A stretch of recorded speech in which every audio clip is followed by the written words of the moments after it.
l'idée reçue que les cancers masculins ne concernent que les hommes âgés est bien entendu tout à fait inexacte. Bien sûr, le cancer de la prostate atteint des patients à partir de l'âge de 50, 60 et surtout 70 ans. Mais il y a d'autres cancers qui peuvent toucher les hommes, a fortiori les hommes jeunes. Le cancer du testicule, par exemple. Le cancer du testicule est la première cause de cancer chez l'homme jeune. Il va toucher les hommes préférentiellement entre l'âge de 15 jusqu'à 35, 40 ans.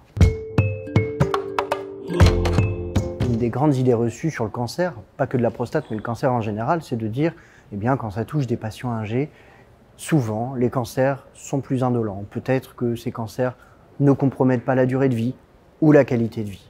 Bien sûr, avec les progrès que nous avons faits, nous sommes capables de rallonger la vie et aujourd'hui de plusieurs années dans le cancer de la prostate, y compris à des stades métastatiques. Malheureusement, des formes sévères, agressives, peuvent arriver à tout âge. Donc c'est pour ça également que nous développons un certain nombre de nouveaux médicaments. Certes, un cancer du testicule se soigne bien souvent par une chirurgie d'un des deux testicules. Parfois, on y associe de la chimiothérapie. La bonne nouvelle dans tous ces chamboulements de la vie, c'est que pour la plupart des patients, 1 an après la fin des traitements, la plupart retrouvent une fertilité normale. Ils peuvent concevoir par voie naturelle. Il faut savoir que les grossesses et les enfants qui découlent de ces conceptions ne sont pas plus à risque de complications que Monsieur Tout-le-Monde.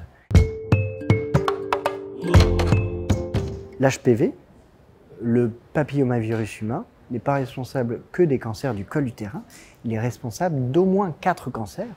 Outre le col utérin, il va engendrer potentiellement des cancers du canal anal, du pénis en ce qui concerne les hommes jeunes, et puis également des cancers de la sphère ORL.